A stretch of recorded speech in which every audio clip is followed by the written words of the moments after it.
Olá! Hoje a gente vai explorar um dos conflitos mais antigos e épicos já registrados.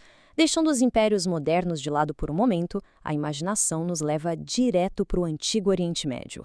É uma verdadeira guerra da antiguidade, sabe? Uma colisão gigantesca de poderes e tribos que culminou numa missão militar de resgate de tirar o fôlego.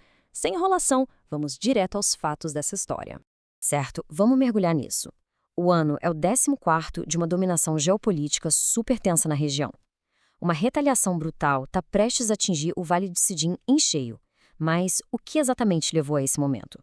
Como que uma rebelião local se transformou num piscar de olhos numa marcha implacável de destruição através de várias nações? Parte 1. A Rebelião dos Reis. Olha só a escala dessas alianças, é impressionante.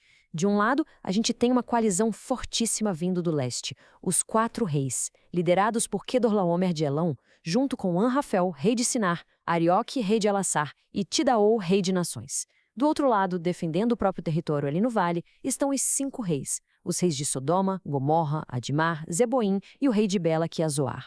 Basicamente, é uma aliança maciça de 4 poderosos contra 5. Mas como essa guerra começou na prática?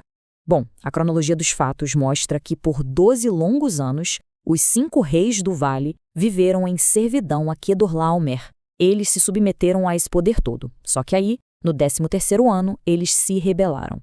E essa tensão ficou fervendo até o 14º ano, que é exatamente quando Kedorlaomer decide que chega, é hora de uma ação definitiva. Ele reúne os reis aliados e começa a marcha. Parte 2. A Batalha no Vale. Antes mesmo de chegar aos 5 reis rebeldes, Kedorlaomer e os aliados dele abriram um caminho de destruição que foi literalmente avassalador. O avanço não poupou ninguém que estivesse no caminho para o sul. Eles feriram os Refaíns, os Uzens, os Emins e os Zoreus lá no Monte Ser, indo até a beira do deserto. E na volta, feriram toda a terra dos Amalequitas e também os amorreus. Foi um avanço implacável, varrendo sistematicamente as tribos do mapa. E então, finalmente, as duas maiores forças colidem. Os 4 reis, agora embalados por essa série de vitórias esmagadoras no deserto, chegam ao Vale de Sidim, ali na região do Mar de Sal. Lá, os 5 reis defensores já saíram e se posicionaram para a batalha. É o confronto direto, o grande momento. 4 reis do leste contra 5 reis do vale. No meio desse caos da batalha, a geografia acaba tendo um papel decisivo. Acontece que o Vale de Sidim era cheio de poços de betume, como se fossem grandes poços de piche, sabe? E as linhas de defesa se quebram, os reis de Sodoma e Gomorra fogem e acabam caindo ali mesmo, nesses poços, enquanto o resto das tropas foge para as montanhas. A derrota dos 5 reis é imediata e os vencedores saqueiam tudo o que vem pela frente. Parte 3. O resgate de Ló. No rescaldo de todo esse ataque, os invasores raparam todos os bens e mantimentos de Sodoma e Gomorra. Só que eles levam algo a mais, junto com os espólios de guerra. Eles capturam Ló, sobrinho de Abrão, que morava lá em Sodoma, e o levam embora junto com tudo que ele possuía. Mas um homem consegue escapar daquele inferno, corre e conta tudo o que aconteceu a Abrão, o hebreu, que morava ali perto, na planície de Marré. O ponto crucial de tudo isso é a reação de Abrão. Ele não pensa 2 vezes. Quando escuta que o sobrinho foi levado como prisioneiro, ele arma os próprios homens. E o número das tropas impressiona pela desvantagem gigantesca. 318. É isso mesmo, apenas 318 servos treinados, nascidos na própria casa dele, contra uma coalizão de 4 exércitos reais que tinha acabado de varrer a região inteira. Abrão lança uma perseguição imediata com esses 318 homens, junto com seus aliados locais. A tática que ele usa é rápida e cirúrgica. Primeiro, a perseguição cruza um território enorme até chegar em Dan. Segundo, usando elemento surpresa absoluto, Abrão divide as forças dele contra o inimigo no meio da noite. Terceiro, o ataque noturno é um golpe fulminante, ele ataca e persegue a coalizão implacavelmente até Robá, que fica ainda mais para o norte, à esquerda de Damasco. E o resultado dessa investida quase impossível? Vitória completa. Abrão recuperou tudo. Ele trouxe de volta todos os bens roubados da planície. Trouxe de volta o sobrinho Ló e todas as coisas dele. E, claro, trouxe também as mulheres e todo o povo que tinha sido levado como cativo.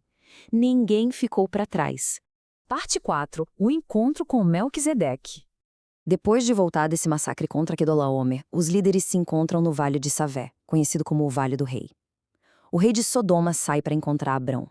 Mas, de repente, surge uma outra figura de um peso imenso: Melquisedeque.